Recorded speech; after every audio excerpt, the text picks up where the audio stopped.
श्रीराम रक्षा. श्रीराम रक्षेचा भावार्थ. श्री गजाननाला नमस्कार. ज्याचे हात गुडघ्यापर्यंत लांब आहेत, ज्याने धनुष्यबाण धारण केलेला आहे, जो पद्यासन घालून बसलेला आहे, ज्याने पिवळे वस्त्र परिधान केलेले आहे, ज्याचे डोळे ताज्या कमळाच्या पाकळीची स्पर्धा करणारे आहेत, जो प्रसन्न आहे, ज्याच्या डाव्या मांडीवर सीता बसलेली आहे, ज्याचे मुख कमळाप्रमाणे आहे, ज्याचे डोळे सुंदर आहेत, ज्यांची कांती मेघाप्रमाणे श्याम वर्णाची आहे, ज्याने मांड्यापर्यंत असणाऱ्या जटांचा संभार केलेला आहे, त्या श्रीरामचंद्राचे प्रारंभी ध्यान करावे. श्री रघुनाथाचे चरित्र 100 कोटी श्लोका इतके मोठे आहे. त्यातील एक एक अक्षर सुद्धा मनुष्याच्या मोठमोठ्या पापांचा नाश करणारे आहे. जो निळ्या कमळासारखा सावळा आहे, ज्याचे डोळे कमळाप्रमाणे आहेत, ज्याच्या बरोबर सीता व लक्ष्मण आहेत, जो जटारूपी मुकुटाने सुशोभित आहे, ज्याने हातात बाधा व धनुष्यबाण धारण केलेले आहे, जो राक्षसाचा नाश करणारा आहे, जो जन्मरहित आहे, जो सर्वव्यापी आहे, जो जगाचे रक्षण करण्यासाठी स्वतःच्या लीलेने प्रगट झालेला आहे, अशा श्रीरामाचे ध्यान करून पापाचा नाश करणाऱ्या, सर्व इच्छा पूर्ण करणाऱ्या या रामरक्षेचे बुद्धिमान माणसाने पठण करावे. रामचंद्र माझ्या मस्तकाचे, दशरथ पुत्र माझ्या कपाळाचे रक्षण करो. कौशल्य राणीचा पुत्र माझ्या दोन्ही डोळ्याचे, विश्वामित्र ऋषीचा आवडता शिष्य माझ्या दोन्ही कानाचे रक्षण करो. विश्वामित्राच्या यज्ञाचे रक्षण करणारा माझ्या नाकाचे, सुमित्रा पुत्रावर लक्ष्मणावर प्रेम करणारा राम माझ्या मुखाचे रक्षण करो. सर्व विद्याचा साठा असणारा राम माझ्या जिभेचे, भरताकडून नमस्कार केला गेलेला राम माझ्या कंठाचे रक्षण करो. दिव्य असे शस्त्रे धारण करणारा राम माझ्या दोन्ही खांद्याचे रक्षण करो. भगवान शंकराचे धनुष्य मोडणारा राम माझ्या दोन्ही बाहूचे रक्षण करो. सीतेचा पती असणारा राम माझ्या दोन्ही हाताचे, जमदग्नी पुत्राला जिंकणारा राम माझ्या हृदयाचे रक्षण करो. खर राक्षसाचा नाश करणारा माझ्या शरीराच्या मध्यभागाचे रक्षण करो. जांबवंतास आश्रय देणारा माझ्या बेंबीचे रक्षण करो. सुग्रीवाचा स्वामी माझ्या कमरेचे, हनुमंताचा प्रभू माझ्या दोन्ही जंगाचे रक्षण करो. राक्षसांच्या कुळांचा नाश करणारा रघुकुल श्रेष्ठ राम माझ्या दोन्ही मांड्यांचे रक्षण करो. सेतू बांधणारा माझ्या दोन्ही गुडघ्याचे, 10 तोंडे असणारा रावणाचा नाश करणारा राम माझ्या दोन्ही पोटऱ्याचे रक्षण करो. विभीषणाला राजलक्ष्मी देणारा राम माझ्या दोन्ही पावलाचे रक्षण करो. असे प्रभू श्रीराम माझ्या संपूर्ण शरीराचे रक्षण करोत. अशा प्रकारे रामाच्या सामर्थ्याने युक्त अशा रामरक्षेचे जो पठण करील, तो दीर्घायुषी, सुखी, पुत्रवान, सर्वत्र विजयी आणि विनय संपन्न होईल.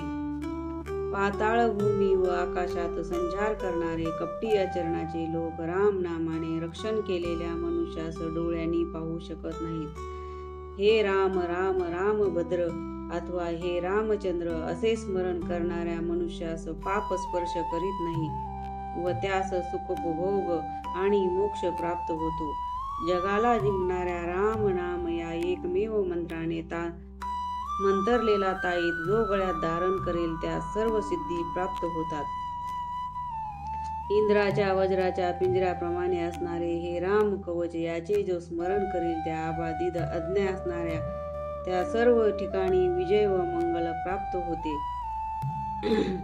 भगवान शंकराने स्वप्नात ज्याप्रमाणे ही रामरक्षा सांगितली, त्याप्रमाणे सकाळी जागे झालेल्या बुद्ध कौशिक ऋषीने लिहिली. कल्पवृक्षाचा बगीचाच असणारा, सर्व संकटांना दूर करणारा, तिन्ही लोकांना आनंद देणारा असा तो वैभव संपन्न रामचंद्र आमचा प्रभू आहे. तरुण, रूपमान, सुकुमार, अत्यंत बलवान, कमळाप्रमाणे दीर्घ नेत्र असणारे, वल्कल आणि काळविटाचे कातडे, हेच वस्त्राप्रमाणे धारण करणारे, फळे आणि कंदमुळे भक्षण करणारे, इंद्रियावर ताबा ठेवणारे, तपस्वी, ब्रह्मचर्याश्रमाचे आचरण करणारे, सर्व प्राणी मात्रांना अभय देणारे, सर्व धनुर्धनामध्ये श्रेष्ठ, राक्षसाच्या कुलाचा विनाश करणारे रघुकुल श्रेष्ठ असे दशरथाचे 2 पुत्र राम लक्ष्मण हे दोघे बंधू आमचे रक्षण करोत. सज्ज धनुष्य धारण करणारे, बाणांना स्पर्श करणारे, कधीही कमी न होणाऱ्या बाणाचे भाते बाळगणारे राम लक्ष्मण माझे रक्षण करण्याकरता मार्गामध्ये नेहमी पुढे चालवत, नेहमी सज्ज असणारा, कवच चिलकत घातलेला, खडूग आणि धनुष्यबाण धारण करणारा, जणू काही आमचे साक्षात मनोरथच असणारा, लक्ष्मणाबरोबरच जाणारा तरुण राम आमचे रक्षण करो. आनंद देणारा राम, दशरथाचा पुत्र शूर, ज्याच्या पाठोपाठ लक्ष्मण चालत आहे, असा सामर्थ्य संपन्न कुपस्त्य कुळात जन्मलेला महापुरुष, पूर्ण ब्रह्म, कौशल्येचा पुत्र, रघुकुल श्रेष्ठ, वेदांत शास्त्राने जाणण्यास योग्य असा, यज्ञाचा स्वामी, पुरातन अशा पुरुषामध्ये श्रेष्ठ असणारा सीतापती, वैभव संपन्न, अतुलनीय, पराक्रमी अशा या नामाचा नेहमी जप करणारा, श्रद्धेने युक्त असा माझा भूषण असणारा असा माझा भक्त अश्वमेध यज्ञाच्या पुण्यापेक्षा अधिक पुण्य प्राप्त करतो, यात शंका नाही. दुर्वेच्या पानाप्रमाणे सावळा रंग असणाऱ्या, कमळासारखे डोळे असणाऱ्या, पितांबर धारण करणाऱ्या रामाची व दिव्य नावाची जे स्तुती करतात ते लोक संसारातून सुटतात. लक्ष्मणाचा ज्येष्ठ बंधू, रघुकुल श्रेष्ठ सीतापती, सुंदर ककुस्त्य कुलात जन्मलेला, दयासागर, सद्गुणाचा साठा असणारा ब्राह्मण ज्याला प्रिय आहेत अशा धार्मिक, राजश्रेष्ठ, सत्यप्रतिज्ञ दशरथ पुत्र, सावळ्या रंगाचा, शांतीमूर्ती असणारा, लोकांना आनंद देणारा, रघुकुलाला भूषण असणारा, रावणाचा शत्रू अशा रघुकुलोत्पन्न श्रीरामाला मी वंदन करतो. रामावाळाला, रामाला, रामभद्राला, रामचंद्राला, सृष्टी निर्मात्याला, रघुनाथाला, सर्वांच्या नाथाला, सीतेच्या पतीला माझा नमस्कार असो. हे श्रीरामा, रघुकुल पुत्र रामा, हे श्रीरामा, भरताच्या ज्येष्ठ बंधू रामा, हे श्रीरामा, रणांगणात कठोर वर्तन करणाऱ्या रामा, हे श्रीराम, हे रामा, तू आमचा रक्षण करता हो. श्रीरामचंद्राच्या पदाचे स्मरण करतो मी, श्रीरामचंद्राच्या पदाचे वाणीने स्तवन करतो मी, श्रीरामचंद्राच्या पदांना मस्तकाने नमस्कार करतो मी, श्रीरामचंद्राच्या चरणी पदी शरण जातो.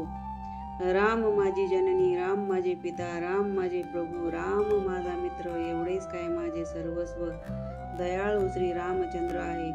मी दुसरे जाणत नाही, मुळीच जाणत नाही, अजिबात जाणत नाही. ज्याच्या उजव्या बाजूला लक्ष्मण आणि डाव्या बाजूला जनक कन्या सीता आहे व ज्याच्या पुढे मारुती आहे, अशा त्या रघुकुलाला आनंद देणाऱ्या अशा रामाला मी वंदन करतो. लोकांना आनंद देणाऱ्या, रणांगणात धैर्य धारण करणाऱ्या, कमळाप्रमाणे डोळे असणाऱ्या रघुकुलाला, आदिपती आणि दयेचीच साक्षात मूर्ती असणाऱ्या त्या दयासागर श्रीरामचंद्राला मी शरण आलो आहे. मनाच्या वेगाप्रमाणे जाणारा, वाऱ्यासारखा वेगवान, बुद्धिमत्तांच्या मध्ये श्रेष्ठ, वानराच्या समुदायाचा प्रमुख अशा वायुपुत्र श्रीरामचंद्राच्या दूतास हनुमंतास मी शरण आलो आहे. कविता रूपी फांदीवर आरूढ होऊन राम राम अशा गोड अक्षराचे मधुर गुंजन करणाऱ्या वाल्मिक रूपी कोकिळेस मी वंदन करतो. सर्व संकटाचे हरण करणाऱ्या, सर्व प्रकारची संपत्ती देणाऱ्या व लोकांना आनंद देणाऱ्या श्रीरामचंद्रास मी पुन्हा पुन्हा नमस्कार करतो. राम राम अशी गर्जना ही संसाराची विजय बाजून टाकणारी, सुखसंपत्तीची प्राप्ती करणारी आणि यमाच्या दूतांना भीती उत्पन्न करणारी आहे. राजश्रेष्ठ राम नेहमी विजयी होतो. सीतापती रामास मी पूजितो. राक्षसाची सेना ज्या रामाने मारली अशा त्या रामाला माझा नमस्कार असो. रामापेक्षा दुसरा कोणीही श्रेष्ठ नाही. रामाच्या तोडीचा व रामाच्या जोडीचा कोणीही नाही. मी रामाचा सेवक आहे. माझ्या चित्तवृत्तीत नेहमीच रामाच्या ठिकाणी विलीन होत. हे रामा, तू माझा उद्धार कर. हे राम, हे राम, हे राम अशा नामाच्या उच्चाराने रामाच्या ठिकाणी मी रमून जातो. रामाचे एक नाव विष्णूच्या 1000 नावाशी बरोबरी करणारी आहे. अशा प्रकारे श्री बुद्ध कौशिक ऋषीने लिहिलेले श्रीराम रक्षा स्तोत्र पूर्ण झाले. ते सीता आणि श्रीरामचंद्र यांच्या चरणी अर्पण असो. जय श्रीराम.